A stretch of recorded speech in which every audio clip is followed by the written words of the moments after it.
Ena Uganda yafefe na buli munna Uganda wa mugaso kugwanga Uganda.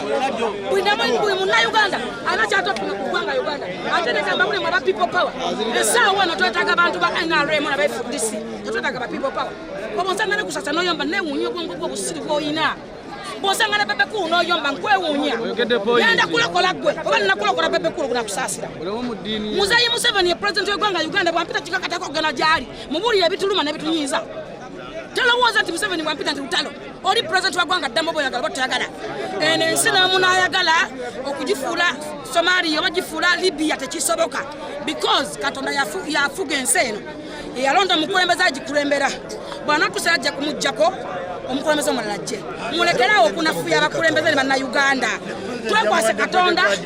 twagala ensi yaffe nga banna Uganda. Musimene ku bintu Museveni byakoze tuyise ku bypass. Ku IU Express. Musajja azimbya ngutata kikatantu watutuse entebe. Yaman team love nigga. Tifenda twali basanyufu kujja ko bebebe malwa yagala musuza. Mbuli nadde mpojo yese wa mambo nawe wanane musuza. Kubebe malu bamuzala. Babiri batandika kumukuza. Bali na personal dokita yali dokita Hamza. Yaman Mkame Khalifa aganagana nakamba kusiri wale tuze kunona superstar be it award winner entertainer of the year 2019 Eddie Kenzo team love nigga tuze kunona nayo superstar wafe nachi zata ino kweto ndayetondere kwanga ekintu ekyo kye yakoze kiweebula ate abasiraamu kiraga empisembi kiraga nti abasiraamu tiva okitegeera so wabeera munnaddiini yekumeko mu mutima amanye nti asobezza abantu ekkumi terikyawomu n'ekkumi lyonna we libanga lyonna abantu bonna bagambe nti muganda wange ekola ekintu kkiriza oli munnaddiini ate kyotugamba tukole oyagala tweyise bulungi ate bw'oganya okweyisa obulungi kagambo katono nnyo kakugamba nti bannange jasiba nali saategeeza nali sikitegeeza ku muvumo oba just kulaga abantu nebulaga abantu toli arrogant tugambwako minister akuyise father Lukoda akuyise kubanga oli alimu ebitibiri alimu nga munnaddiini nga gwe ate ayina ne authority nti minister okitegeera kati aba akuyise mu biti bimeka nekuganye nga munnaddiini kitegeeza basobola okuteekako ate omusango nete bakukuteekako olw'ensonga bakuwa ekitiibwa ate n'ekitiibwa ekyo bakikuwa olw'ekitiibwa mwotambulira nti bw'oyambala enkofiira n'ovayo nti oli seeka ne bannamawulire bajja kutya ne bafatha Lukoda bajja kutya buli omu ajja kutya kubanga buli omu wanakeera ku makya n'asinza Katonda n'amusaba tetusobola kuyisa mu munnaddiini ki niwe oba okoze ensobi ekifaananyi ky'oba owadde eri abantu abalala b'ogamba okugoberera kiba kibi so kati seeka weetondere omwana weetondere eggwanga lingi Ramton Promotions bannange nga bwe mutulaba wano tuli basanyufu nnyo ne bapromota abakabi ngaffe abato abamanyi okukola events ennungi tusazeewo tujje ku airport twanirize muganda waffe Eddie Kenzo mukulu waffe nze aba mukulu wange olwa award ennungi gyatuleetedde kiba kyongerako Uganda waggulu so tuzze wano tumwanirize era wetwogera wano nga olaba abantu bangi nnyo tuli basanyufu olwa Kenzo kuba n'abayimba abalala bonna abatulwanirira ensi yaffe okubeera nga yeeyongera okumanyika so nze nsigadde nga Nick Promotions ate temwerabira ebbino lya 220 January nga 11 Mbale SS okitegeera nze ndi tiimu Eddie Kenzo. Alright, Obis Lujja gemanya ganga tulaba kaseera kano ku Carlton Music nyongera okubabuuzaako nembeebaza always okubeera nga mutu followinga anaddala nga tuyinawo ekipya kye tuba twaleetedde akaseera kano kennyini olunaku olwaleero lwe lunaku Uganda lwebadde erindiridde okulaba nti welcoming Kenzo back home okusinziira byonna ebibadde bijja bitambula okuva mu kulayira obutaddamu kuyimba Uganda then n'abeera nga abijjawo ebigambo byebyo then still ne tufuna embeera endala eyakubeera nti nti yafuna obutakkaanya ku bigambo bya Sheikh Muzata na bene biberanga byafuuka embeera enzibu ennyo eri abawagizi b'eno mu Uganda then yengo omuntu okubeera nti ebigambo ebisinga ebyali mu statements z'omukulu tebyamusanyusa naye wakati mu mbeera yalanga olunaku lwairo okubeera nti olunaku yali alina okubanga addeeka officially ng'agenze maaso n'okubanga tugamba nti ceasefire embeera agenza okubeera nga alaga nti egenda egonjoolwa ekintu agenda kubeera nga kikwasaganya bulungi nnyo kibeere nga kigenda bulungi mu maaso naye nga excitement y'amaanyi nnyo wano we tuli ku kisaawe Entebbe simanyi excitement oba eva ku award Kenzo gye yawangudde oba ya mbeera y'okuba byonna byabadde ajjayitamu naye yatugamba ekigambo ceasefire atulaba akaseera kano negatiddwako New York omu ku ba blood ba Kenzo era ng'ali mu team Big Talent ogamba otya blood ndi bulungi ogamba ota embeera egamba embeera ogiraba embeera we gye tulimu yakusanyuka kujagulizaako Eddie Kenzo ffe nga ba team Love Nigga twaniriza bossi waffe bossi Love Nigga kati ffe ba team Semyekozo tuli wano tumulinze era nga bw'otulaba tuli basanyufu nnyo aye tuli basanyufu olw'engule gye yaleese banaye tusiime bannayuganda tusiime wabawo ekintu ekikoleddwa eggwanga ng'ate ekikoledde munnayuganda tusiime era kyevula olaba abantu bano bonna abangi baze kujagulizaako ani Eddie Kenzo gwe mago tuliko kati yesebo bakuyise New York yes from Big Talent Big Talent muyimbi wa Big Talent ow'amaanyi embeera esinga tujja ginyumyako naye ka twogera vibe ya Eddie Kenzo twongera okuba nga tulaba embeera gyakikwasaganyamu naye nga security eri so tight ameise buli kimu bakikoze mu mbeera nnungi nnyo subuga kikwasaganya okufa obufi okulaba nti security ekwatagana mu mbeera eyakabye ennyo naye nga tukyagenda maaso benjawulo n'omubaka wano nengera omukulu wano simanyi sebbanga omukulu ate bino bikwataganye bitya ki ekiriwo omukulu Segirinya ekisinga omunjagaza soko mpaka zindaalo ekisinga okumpeesa omusajja ono ekitiibwa ayagala nnyo ba artist industry yaffe eya music eya art agisupportinga nnyo mu concert zaffe Freedom City Serena Ludda Wazi Kavumba Zijojina tubeera naye kati omuntu ng'ono ate we tumwewala tuba twagala ki ate tuwagire oba tubeere n'abantu ate batatwagala yagala akwagala muno kyakwagaliza nawe kimwagalize mukama byatwagalamu era babasegirinya nkwebaza kati olabe bannabyabufuzi bameka abali wano bayagala kuŋŋamba talina pulogulaamu ate talinayo bintu byasazizaamu tayiyeemu mafuta alina abantu be bakulembera ab'ekawempe omubaka twogere ku mbeera eriwo tuwulidde wano olwo tiimu gundi gweli tiimu ani nze ndi tiimu Semyekozo tiimu Kaana Kambata tiimu Semyekozo tiimu Kaana Kambata tiimu Nanyini Award because bakubuuza Nanyini Award ate olwaleero nange bampandiise nze sekuritale wa tiimu Semyekozo oba okiwulira bampandiise olwaleero ndi sekuritale bampadde obwa Saabawandiisi bwa tiimu Semyekozo ate kyenzudde bw'obeera Semyekozo oleeta award nga Kenzo gye yaleese Segirinya nerinnyero kati nze Segirinya Muhammad Semyekozo erinnya nalyo ligenze ku mannya gange because omusajja yaleese award yakubye bagundi ba Diamond Platinum asattira batekino bonna yabakubye ba Snoop Dogg bonna bamaliya kale bonna yabakubye Ekoni asattira ba Ekoni bonna yabakubye n'olwekyo omusajja ono ali ku level nnene nnyo Eddie Kenzo ate Eddie Kenzo ekirala kyemeza musajja yatandikira wansi najja n'abeera waggulu bw'ati muntu bw'ati aba mulala nnyo is an inspiration to others n'olwekyo Kenzo y'ensonga lwaki tumwagala nnyo nti atuwa motivation Segirinya n'ogamba nti nange kankole nsobola okubeera nga Kenzo kubanga yava wansi ghetto man era abantu abakabi mu ggwanga tuyina Eddie Kenzo ne Kyagulanyi bali aba Kenzo ne Kyagulanyi era tiimu Kenzo tiimu Kyagulanyi yikoze nsasagge kyekituleese wano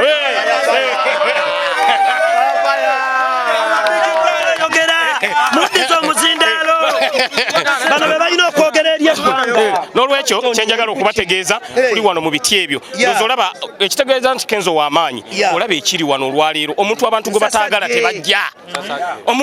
bataagala tebajja naye olw'okuba nti Kenzo abantu bamwagala be bantu abali wano airport esanyaladde akulira airport ankubye akama Segirinya n'afuna ku serefi ya Kenzo ndoza owulira akasattiro ayagala serefi ne Nanyini Award ne Kana Kambata nolwekyo Kenzo ye awanise bango twogera nolwekyo kyenjagala okubategeeza bali wano Kenzo y'omu ku basajja abawanise eggwanga laffe Uganda era Kenzo mu bazira b'eggwanga Uganda mwali era bano abagaba ebyabazira bw'otawa Kenzo bamulyaza amaanya awanika eggwanga bw'ati mu nsi yonna ne bamanya Uganda ne bawaana Kenzo from Uganda Damani Platinum n'awete koona ng'alengedde yadde agisuubira si yagifunye yasiridde mu kaabuyonjo yaguddemu ebiro nolwekyo musuuza level nene nnyo nti tiimu Semyekozo twagala bakazi balina ssente bino byabakazi abaavu ab'okutetenkanya abakazi abalina ssente babasegenya twagala ng'omukazi omwavu naye gwe nkumanyi kubanga gwe gwendabirako era ngamba bwe naakula njagala mbeere nga bampita lavuniga bangaseeko lavuniga bangaseeko omukyala w'e Sweden abadde ayogera ku bigambo eby'enjawulo oyo omukyala ye saagala mumalirako budde guno mukolo gwa Kenzo mbanga se emikolo ebiri guno gwa Kenzo bannaye bw'ogenda mu nnyanja goonya neggamba nti teri byennyanja tobuuza mukene oba mudeeke oba olyazaamaanyiza emitima ya Kenzo sinza gitabula bannaye tuli mu celebration akasiki tukatandise leero embaga ya 2021 kano kasiki osegedde kano kasiki embaga ya 2021 papa tudesaidiye wano wonna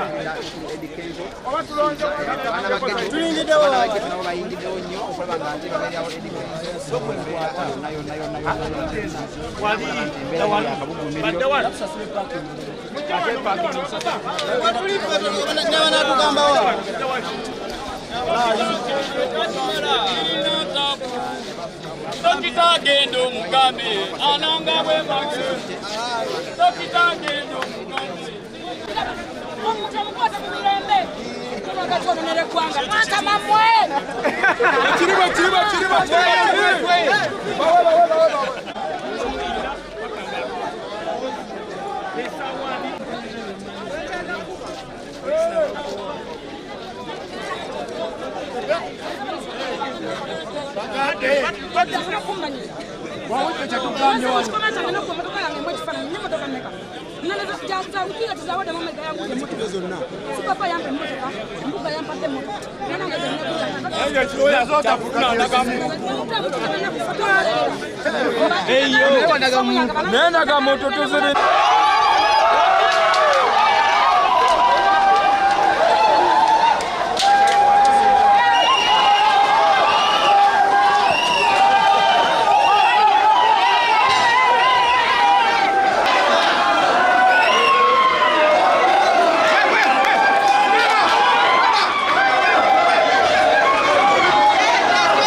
Alright, wenjogerera akaseera kano kenyini obudde bugenderedde sofa katubala essaawa ziri 9 ez'emisana naye nyinza okubanga nkutegeeza gwe atulaba nti Eddie Kenzo atannaba nakusala kufuluma kisaawe akyatambula mu layini ya kasoobo ddala olw'embeera y'abantu abamwetoolodde tulabye abantu bangi okuli abamu ku be tuyita abagagga abayinamu abaana abato okuli Ara Kampala then ndabyekaawo bamaneja b'abayimbi ab'enjawulo okuli Roger Lubega owa Spice Diana ndabyeko ku Dennis oyo nga yakwasaganya ekintu kya Lydia Jasmine. Remember before yali akwasaganya ekintu kino ne Eddie Kenzo. Atwaye kuba managers ab'enjawulo abaze bakwasaganya ekintu kya Eddie Kenzo okuli omukulu Kusem okuli Martin Beta okuli abantu bonna ab'enjawulo abetololera mu Big Talent Crew bonna bazokulanga bakikwasaganya Mukibi Sadat Khalifa aganaga naye omukolo tagubuzeeko ali eri waggulu eri wali Eddie Kenzo waggulu emotoka gyali okubeera nga akwasaganya embeera zino okulaba nti naye ayisaawo project ye naye nga abamawulire bo bangi buli omu akola omulimu gwe wano ne wali commotion ekyaliwo ko wano ne wali buli omu ayagala okubeera nga asemberera emmotoka eriko Eddie Kenzo. Emmotoka zo zitambula kasoobo ddala simanyi oba tunaba tutuuka saawa meka e Kampala nakyo ekigenda okubanga kiddawo kuba tetunafuna mukisa mutuufu kubeera nga twogerako ne Eddie Kenzo tumanye ddala nteekateeka kyeriwo kyekigenda mu maaso byonna n'ebisingawo njagala tubeere nga twongera okubanga tubimanya naye nga kyenyiza okubanga nkugamba gwe eyakatwegattako nti olunaku luno lwategekebwa that is Eddie Kenzo ne tiimu ya Big Talent okuli ba managers b'abenjawulo ne batutegeeza nti olunaku olwokubiri Eddie Kenzo yali wakubanga adda e Kampala era olunaku lwe lwaleero akaseera ke kano kennyini Eddie Kenzo essaawa eno ali Kampala yajjawo ebyo byonna ebyali byogerwa emabega nti ajja kuba tadda Kampala singa omukulu Sheikh Muzata atavayo ne yeetonda ebyo yabeera nga abimenyawo live ez'enjawulo zazaakola azikoze olw'obulumi bw'abadde ayina ng'omuntu kwebyo ebize bimwogerwako naye nga wetwogerera kati amaze okubeera nga atuuka vibe y'amaanyi nnyo okuva ku bayimbi security ekyakola omulimu gwayo bulungi nnyo kwegamba Eddie Kenzo ali mu vibe yakabe nnyo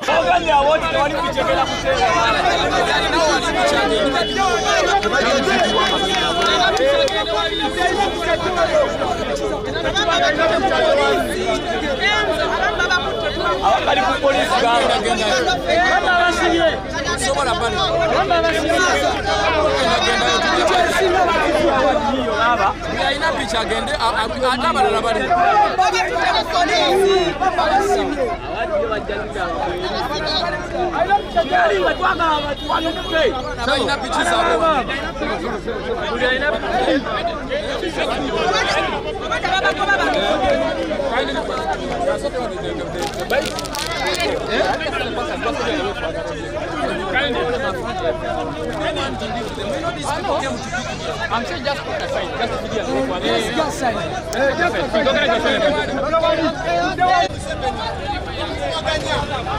Kutepitiza abantu nonge muna Uganda alwanira Uganda alessawa de olete ebirungi kali bamu ate muna mawulire musoka mutangaza mukono nnyo waliwe tekeri sanyuka kyakula nyemera mbi kyakula nyango ya